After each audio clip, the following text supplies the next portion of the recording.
né? Mas por exemplo, Não um comportamento violento. vou dar um exemplo polêmico aqui, né? Olha lá.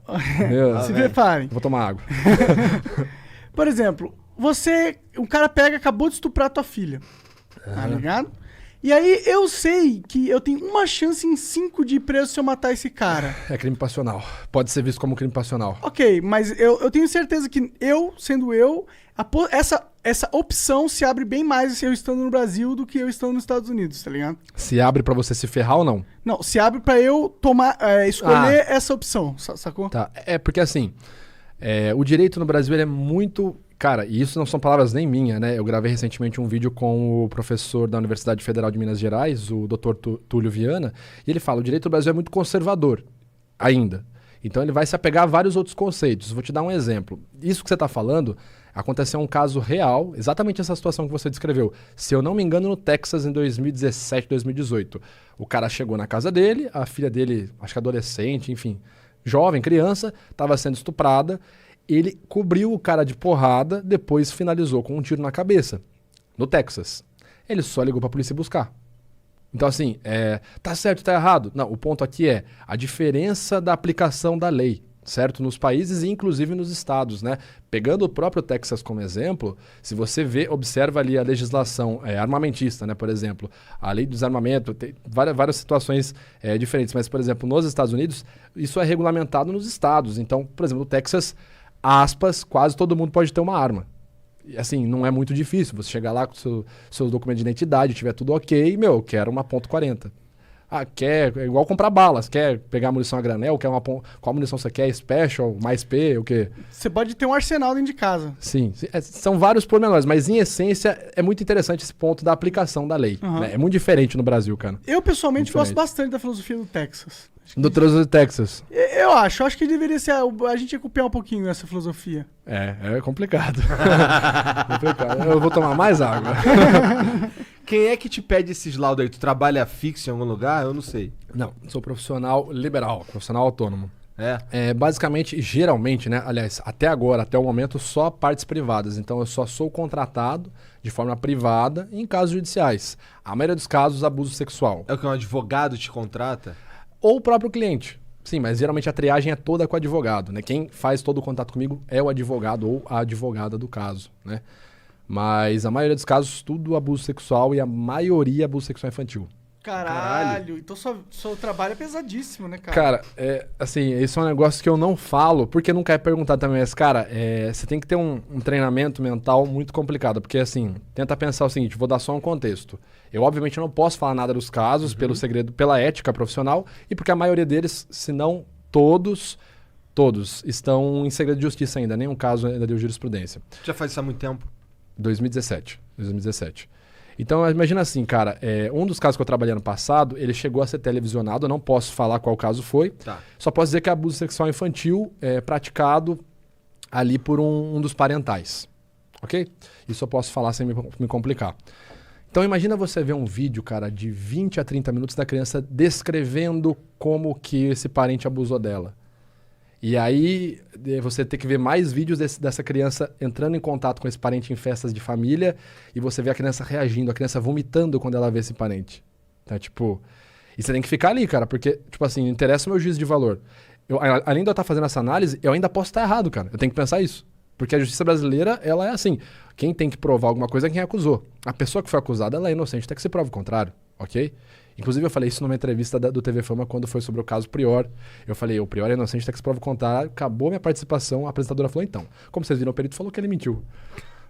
Foda, né, cara? Foda. Só um negócio veio na cabeça aqui agora. Aí eu termino de falar aqui, o Igor vira, então, vocês viram que ele disse aqui que mentiu mesmo, na cara dura. Mas é complicado, cara, você passar 30 minutos vendo uma criança descrever um abuso e, tipo, você ter que sair pra ir viver o seu dia e tal. É uma experiência complicada, cara. Com todo respeito, não queria ter o seu trabalho, não. Não, cara, muitas vezes não é interessante, cara. Não é interessante. Mas assim, o que eu me prendo muito, porque ano passado a gente realizou uma pesquisa que inclusive saiu esse ano, está sendo feito o FABS, que é o primeiro sistema facial apenas voltado para crianças. É uma pesquisa pela Juliana Negrão, pesquisadora da Mackenzie. Então eu participei dessa pesquisa ano passado. Então a gente está fazendo trabalhos interessantes na área da pedagogia para realmente ajudar as crianças. Então você tem um filho, e aí seu filho chega da escola e tal, Às vezes você tá lá, rotina, você tá mexendo no celular e tal, parará, parará. Aí chegou seu filho, você, e aí, como é que foi? Ah, foi bom. E você nem tirou o olho do celular, você tá lá, legal, vai tomar banho, vai jantar, tua mãe tá lá. Cara, nisso, a criança te entregou e você não percebeu. Entendi. Então, assim, a gente tava montando uma pesquisa interessante. Então, isso me alivia mais. Só que, cara, o que eu percebo muito falando, assim, de abuso sexual infantil é que é como se fosse uma iguaria, sabe? Cara, é nojento, cara. Caralho, assim, cara. é nojento. Eu não posso falar muito, até por questão de segurança minha, de caso que eu já trabalhei, mas, cara, é nojento. Se eu te falar, por exemplo, situações onde tem, tipo, festas de swing, que a galera famílias levam as crianças. Mano, é Caralho. nojento. É nojento. É nojento. Caralho, que bizarro, isso existe? No What Brasil. the fuck, Aqui no Brasil. meu? E não é um caso só, E eu isolado. digo que eu não queria ter esse emprego porque eu sei que é difícil, mas eu sei que ele é muito importante que exista. E que eu espero ajuda. tá fazendo algo de bom com também. certeza. E que ajuda muitas pessoas, eu não duvido disso. Só que deve realmente ser. Tipo, eu pessoalmente não sei se eu teria estômago, tá ligado? Deve ser algo realmente complicado. Eu lido com a internet, já fico maluco, imagina ter que lidar com essa porra. Cara, é o que eu falo. Quando você lida com as situações doentias, cara, você vê outras coisas e fala, mano, releva, isso é de boa. Cara, é complicado. Assim, eu tô trabalhando num outro projeto paralelo, que eu espero poder falar sobre ele logo em breve, né? Que é uma série, não posso falar muita coisa, mas é uma série que eu espero que dê certo esse projeto. A gente tá nas tratativas aí. Mas é sobre um serial killer, um assassino estuprador em série, que basicamente, cara, eu fiz até um vídeo sobre ele, é o assassino da minha infância. Porque esse cara, na região que eu moro ali no interior de São Paulo, ele estuprou e matou de forma brutal. E quando eu falo brutal, para vocês terem uma noção, as crianças que se comportavam durante o estupro, crianças de 5 a 10 anos de idade, esse era o perfil dele, as crianças se comportavam bem, não gritavam como ele falava, ele apenas estrangulava. Essa era a forma de promover, de premiar elas. As que gritavam, choravam, tentavam escapar, ele matava no soco, geralmente primeiro esmagando a mandíbula delas. Então, assim, o cara pesado mais de 100 quilos. Então, primeiro ele esmagava a mandíbula de uma criança de 5 anos, ela ia ficar chorando, sentindo dor, enquanto ele praticava a violência sexual, e depois ele matava no soco que sobrava da criança. Caralho! E esse cara morou a 2 quadras da minha casa, quando eu tinha 5 anos de idade, na época que ele estava na ativa nos crimes. Caralho! Esse é um caso muito cabuloso, cara. E eu creio, assim, memória falsa é uma realidade, mas eu tenho a forte memória de ver ele passando na frente de casa, porque ele ficou conhecido na minha cidade como o assassino da bicicleta. Porque ele era alcoólatra, então ele passava fazendo reparos em porta de bar, fazia serviço de engraxate, e sempre com uma bicicletinha vermelha. Então, eu tenho essa imagem de eu estar jogando bola na garagem de casa e, tipo, ver um senhor fortão, assim, gordão, passando com uma bicicleta vermelha. Então, tipo... Caralho. Esse negócio é muito louco, cara. Eu não acredito nessas coisas de energia, espírito, destino.